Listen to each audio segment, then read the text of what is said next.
An ongoing subject as we go into 2011 is the situation about the 0-10 tax structure, which, I mean, I think people generally understand what's going on here, but I mean, you know, it's one that was okay, and now it appears not to be okay. Again, this is a UK decision, is it, that's really pushing it to change it for us? Well, it's really UK, OECD, EU countries who are arguing this point. We believe quite unfairly. What they're saying is they don't mind competition as long as it's competition on their level. So in other words, you know, you can have one country in the EU having a lower corporate tax rate than another, but what they don't like is when somewhere like the Isle of Man has zero corporate tax. We believe it's a legitimate way forward. We've made that point to them. We will continue to promote that message. It is very difficult when you've got Europe basically saying no, this is not acceptable, and of course they then threaten to put you on a blacklist if you don't comply with X, Y, or Z. So from our point of view, what we're trying to do is really get them to think about what is happening. That they are saying to the Isle of Man, we don't accept your zero tax rate for corporate tax, and in fact you should lift that up.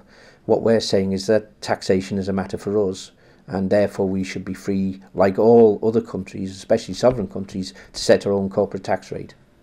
People hate this feeling of not knowing what's going on. I mean, the worst scenario is it could see, potentially, big companies uprooting and going elsewhere. Do you accept that is a possibility? We've made the point very clear to the OECD and to the UK that in fact if they were to push through this change, that in fact all that will happen is many of these businesses will relocate outside the UK influence, especially the UK influence, which of course is important to the UK through the City of London, and in fact way outside their jurisdiction. So they are well aware of this situation. Our view is that we are still continuing with our colleagues, certainly in Jersey, to fight the cause for retaining 0-10. We believe it's legitimate. We have to see how we can move forward on that. Where it will go in the end, we don't know. Certainly, we know that the points that we have put to the OECD Group of Conduct Committee has in fact had some impact on them, and that they're actually considering some issues. But we do know that they have an objective, which is to try and force this through. But to people on the Isle of Man employed by certain companies that would be affected, paying their mortgages or thinking of buying a house or whatever else, there's going to be uncertainty in the air. And is there anything you can really do to say, don't worry, you will be okay? I think all I can say is there's always uncertainty on business. What we will do as an Isle of Man government is continue to fight our corner, to justify what it is that we're doing and why we're doing it, and basically say, you know, as far as we're concerned, we wish to retain 0-10.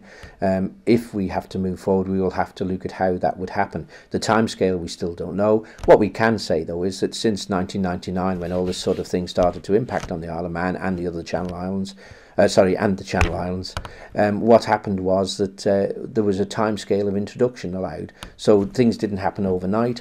And also, importantly, many of the battles that we've had, we've actually been able to persuade a change of attitude because of the strength of our argument. So, you know, I would say to people, you know, we have to have confidence in where we're going. We will do our best to try and protect the Isle of Man. Ultimately, of course, decisions may well be made, whether it's this area or others, that can impact on the Isle of Man. All we can do is say, you know, we believe we still have a good future, and we will continue to develop that future as best we can. Where do you think it'll end yourself? Where do you think? And will it be soon?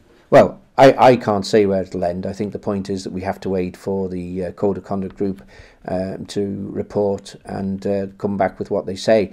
It will then be a matter of considering what they say and see how we will deal with it. If we're successful in getting a retention of our zero corporate tax, then that of course will be great news for us. That's certainly what we're trying to do. There are many countries throughout the world that have zero corporate tax, and in fact when you talk about transparency, which of course is what many of these countries talk about, whereas we are clearly transparent because we have a zero rate of corporate tax, many of these countries who don't, of course, do all sorts of deals behind the scenes to attract business to their shores. So we believe that being transparent like we are makes it very clear we have zero corporate tax, and therefore people are welcome to come to the Isle of Man and invest in the Isle of Man, and we will continue to do our bit to try and retain that.